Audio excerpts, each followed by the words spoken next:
Hi, welcome to Perspectives. Today's topic is response versus reaction.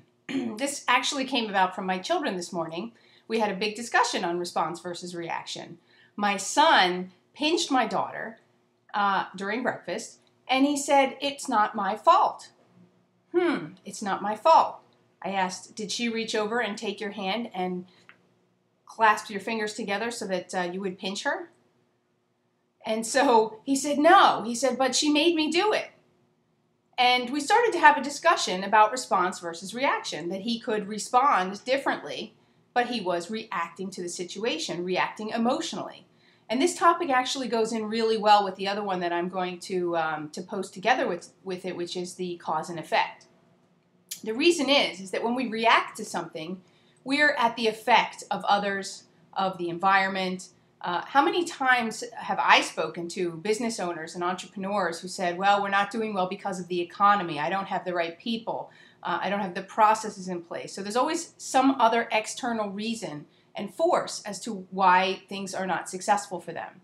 And there's also another perspective, which is response.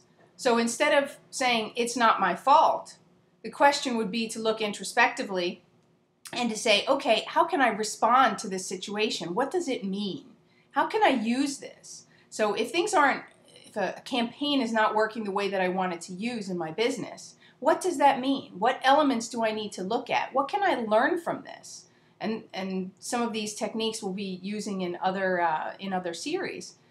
But it's really from that, because once you learn something, then you're able to integrate it. And then you can share it across the organization, share it with other organizations. And this turns into a positive spiral of your potential, making your potential increasingly go up. Now, there's also the downward spiral that can happen, which is when your potential goes down, which is you constantly are at the effect of the environment, the organization, etc., where you're just in reaction mode. And what's going to happen is you're constantly going to hit a plateau. So that's my challenge and my perspective for today, is to think about response versus reaction. How can you respond differently? How can you shift a reaction and working on a reactive basis in the way that you're working on your day-to-day to more of a response, to planning more, to looking at strategies. So please put your comments in and really take that to heart for this week and think about how you can do things differently and what things mean, how you can learn from them. I look forward to hearing from you and what your results are. Take care. Until next time.